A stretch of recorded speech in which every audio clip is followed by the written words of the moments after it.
One of the useful terms is demographic momentum. What does that mean? Well, if you had a country where the population has been growing rapidly from the excess of births over deaths, you'll have many young people in the society who haven't had any children at all yet. They're not old enough to have form families. So in that circumstance, over the next couple of decades, those people are going to come into their fertile years. And even if they only have 2 children per family, there's been so many young people and so few old people in relationship to die off that the population tends to grow and grow and grow. It'll gradually coast to a stop once you're down to this magic level of 2.1 children per family, which is the replacement level.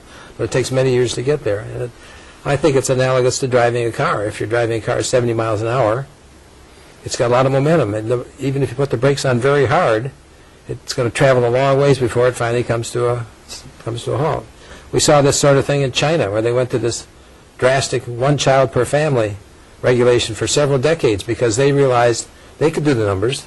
They could see what was coming if they kept on at the rate of reproduction that they had, that they weren't going to be able to feed and take care of the people. So they applied that drastic measure for several decades, and it only gradually brought the population under control, and it's down to the point now where there's about 1.3 billion people in China. Unfortunately for us, India has not gone through the same demographic transition. So India today, the population increases by 1.5 million a month. So there's 30 days in a month, that's 50,000 people a day. Net increase. Not burst, that's the net increase. I wish I had my little metronome here. I'd give you a good graphic example of that. So in China, there's 1.5 million people per month are coming off the land, headed towards the cities, trying to find a job. Tremendous problem for the Chinese government to try to employ all those people. And one thing they'd like to do is to ship them around the world to other places. We've had proposals already from Chinese labor contractors to bring a crew of 3,000 people into New Orleans and rebuild New Orleans with Chinese materials, after which they're going to return home, supposedly.